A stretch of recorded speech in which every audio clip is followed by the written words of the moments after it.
आपको शिवम त्यागी ये third term का इतना विश्वास क्यों है, जबकि विपक्ष तो कह रहा है कि जब से हमने इंडिया नाम रखा है बीजेपी विचलित है, घबराई हुई है, डरी हुई है। नाम चाहे INDIA रख लें, लेकिन काले कपड़े, काला सोच, काला आज, काला कल और काला भविष्य यही रहने वाला है इनका तो। और कपड़ों से लगातार यही बनकर रह गए हैं। मुझे तो ऐसा लगता है अगर इतना ही डर हमें लगता तो इतना कॉन्फिडेंट जो मेरे देश के प्रधानमंत्री हैं वो तो देखा आपने। हमारे पास नेता भी है, नीति भी है, नीयत भी है, राष्ट्र भी है, सीटें भी हैं, लोग भी हैं, सब कुछ तो है। इनके पास क्या है? इनके पास तो अभी जो कैंडिडेट इनको बनाना है या जिसको प्रधानमंत्री बनाना है उनका भी नाम खैर फाइनल, अभी तो कैंडिडेट प्रधानमंत्री छोड़ दीजिए, जिनको MP लड़ाना है वो तक फाइनलाइज नहीं कर पाए ये लोग। खैर इनको इस तरह की चीज़ें तो करनी पड़ेंगी, मजबूरी है। विपक्ष में तो कोई भी ऐसी पार्टी बची नहीं है जो अपना स्टेटस क्लेम कर ले ऑपोजिशन लीडर का, लेकिन ये है कि कुल मिलाकर जुड़ जुड़ाकर कुछ तो कहना ही पड़ेगा, वो तो मजबूरी है इनकी।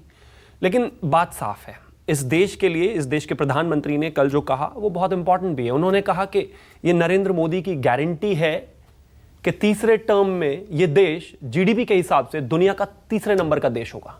अब भाई देश की GDP अगर आपको बढ़ानी है तो प्रधानमंत्री श्री नरेंद्र मोदी जी के साथ आपको आना है। कुछ परिवारों की GDP आपको बढ़वानी है, उनको ही सब कुछ देना है, उन्हीं को आगे बढ़ाना है, तो आप उनको वोट दीजिए। देश में अपने बच्चों को आगे बढ़ाना है तो आदरणीय प्रधानमंत्री जी के साथ रहिए। कुछ परिवारों को और उनके बच्चों को बढ़ाना है तो उनके साथ आप रहिए। मुझे पता है कोई नहीं रहना चाहेगा। एक जमाना हुआ करता था जब कोई भी डिफेंस डील होती थी तो उसमें 10% का क्लियर कट कमीशन होता था। अभी पिछले दिनों राफेल से लेकर तमाम जो जेट्स हम लेकर आए, 1 रुपए का भ्रष्टाचार इस देश को नजर नहीं आया। इसी से मेरा अगला सवाल जुड़ा हुआ। लेकिन हमारे इनके जमाने में क्या होता था? याद होगा आपको, अगस्ता वेस्टलैंड में 3600 करोड़ रुपए के 12 चॉपर लाने वाले थे, 360 करोड़ रुपए की। अच्छा हुआ आप भ्रष्टाचार का मुद्दा खुद उठा लिया आपने। आज ही प्रधानमंत्री ने कहा भ्रष्टाचार इंडिया छोड़ो। हाँ, छोड़ना पड़ेगा। महाराष्ट्र से तो छोड़िए पहले। बिल्कुल छोड़ना पड़ेगा। इतने सारे भ्रष्टाचारियों को विद इन कोर्ट, जिनको आप भ्रष्टाचारी कहते थे, उनको आपने अपने साथ बिठा लिया, मंत्री बना दिया, भ्रष्टाचार के मामले में डिप्टी CM बना दिया, भ्रष्टाचार, और आप कह रहे हैं भ्रष्टाचार छोड़ो इंडिया। भ्रष्टाचार के मामले में इस देश में देश की कोर्ट तय करती है कौन भ्रष्टाचारी है कौन नहीं।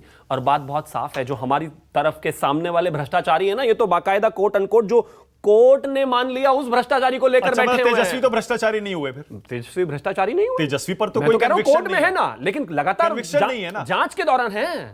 पिताजी खुद एक चीज बताइए, जो परिवार कन्विक्टेड है, मान लिया, परिवार के मुख्य भ्रष्टाचारी साबित है कि नहीं? भाई अब तो तेजस्वी पार्टी के नेता हैं ना। आप मुझे एक चीज बताइए, हिंदुस्तान में ये मतलब अपने आप में काला इतिहास हुआ कि नहीं हुआ कि एक आदमी को जिसको कह दिया कोर्ट ने कि तुम दोषी हो, दोषी हो, दोषी हो, उसको भी साथ लेकर ये खड़े हैं और कहते हैं कि हम देश में भ्रष्टाचार भी खत्म करेंगे, हम देश में परिवारवाद भी खत्म करेंगे, हम देश में ग्रोथ भी लाएंगे। सब कुछ लूटने के बाद जब कोर्ट ने कह दिया कि आप लुटेरे हैं, उन तक को ये साथ लेकर बैठे हैं, उसके बाद ये भारत स्वर्णिम भारत कैसे बनेगा बताइए आप। अच्छा, भ्रष्टाचार छोड़ो इंडिया, चलिए आपने कह दिया, लेकिन मैं तो फिर वही कहूंगा कि भ्रष्टाचार छोड़ो इंडिया कहने से पहले आपको भ्रष्टाचारियों को बाहर का रास्ता दिखा देना चाहिए था, या उनको अपने साथ नहीं लेना चाहिए। भ्रष्टाचारियों को थर्ड टर्म का दावा आप इसीलिए कर रहे हैं ना, क्योंकि आपको लगता है PM का उनके पास कोई फेस नहीं है। नहीं, हमारे काम है, हमारे हमारे काम है। आप चाहे 11 करोड़ टॉयलेट्स ले लीजिए, आप चाहे 2.5 करोड़ मकान ले लीजिए, आप चाहे 25 वंदे भारत ले लीजिए, आप चाहे 12 किलोमीटर से 28 किलोमीटर तक सड़क बनने की बात है वो ले लीजिए। तो फिर NDA को 38 दलों की जरूरत क्यों पड़ रही है शिवम? चाहिए, हम तो चाहते, ये तो लोकतंत्र है ना, हमें तो मजबूती करनी है जितना भी ज्यादा से ज्यादा, क्योंकि आज भी भारतीय जनता पार्टी 300 प्लस में है, आने वाले समय में और ज्यादा लेकर आएंगे।